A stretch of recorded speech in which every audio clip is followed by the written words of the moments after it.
Alright, we are finally on top of the Acropolis. So behind me is the jewel of the Acropolis, the Parthenon, a temple dedicated to Athena.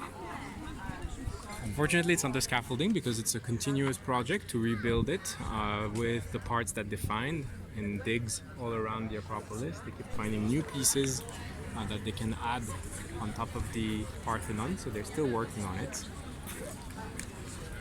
It's one of the biggest temples, of course, of ancient Greece, and it's fairly well preserved compared to many of the others that are barely more than rubbles. But there are a couple of other buildings on the Acropolis that are fairly well preserved as well. Over there is the Theon. This is dedicated to King Theon, the legendary first king of Athens, the founder of the city of Athens. And it's very associated with the cult of Poseidon, the god of the oceans.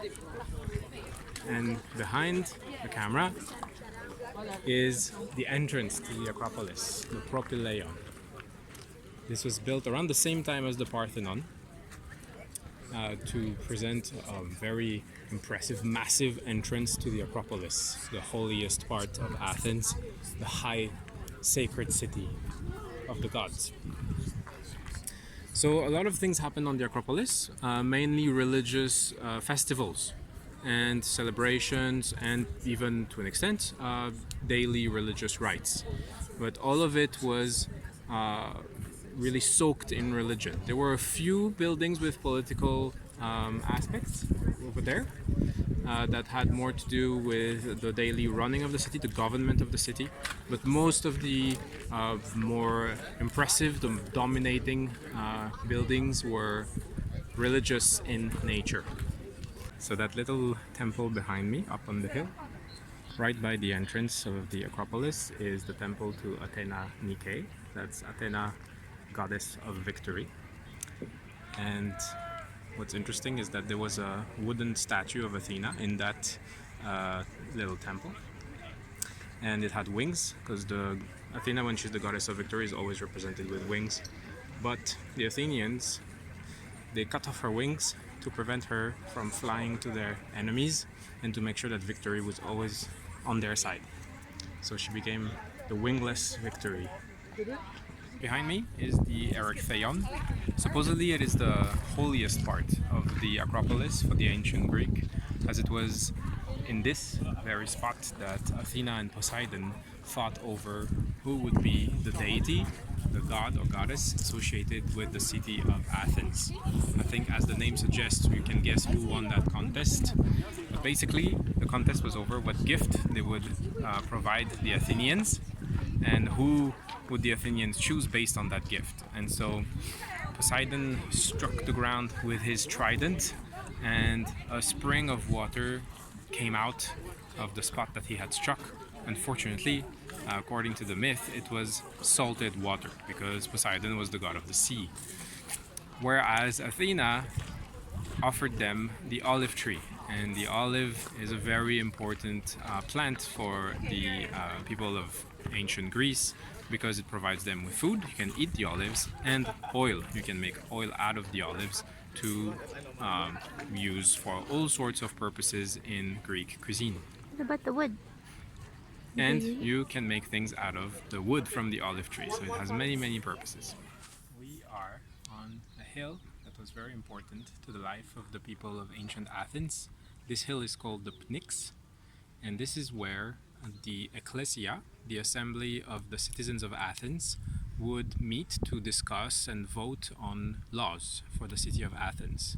So anyone who was a citizen was allowed to go and participate directly in the votes and participate in elections for public officials.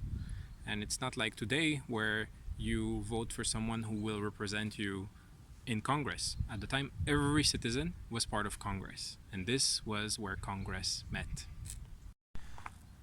There were about 30 to 40,000 citizens in Athens, but only 5,000 or 6,000 would meet here on a regular basis. The reason for that is that it was difficult for citizens of Athens that lived beyond the city of Athens.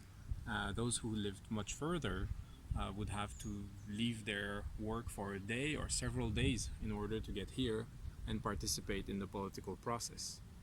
And so until the time of Pericles, when he became the strategos of Athens, they could not really participate. What he changed is that he enacted a new law that made it so the citizens were paid to participate in the political process, and that helped poorer citizens to take part in the process, even if they had to leave their work for a little bit. Still, though, it remained very imperfect, and attendance never exceeded 10,000 or so.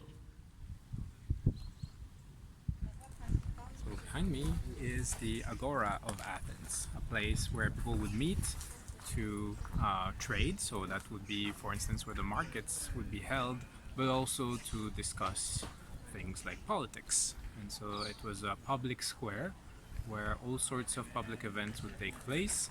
There were also temples, there was a theater in it, and there were government buildings as part of the whole structure. And it was really the center of the life of the Athenians. So behind me is a temple dedicated to Hephaestus, the god of forge, the god of volcanoes, the god of craftsmen also. And so he was important in relationship with the traders and craftsmen of the city of Athens. And since this was a place of trade, as a public market, his temple very much belongs along with the rest.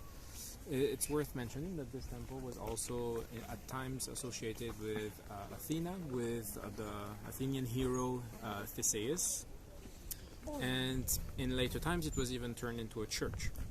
And this is partly why it survived until now, and it's one of the best preserved temples in ancient Greece.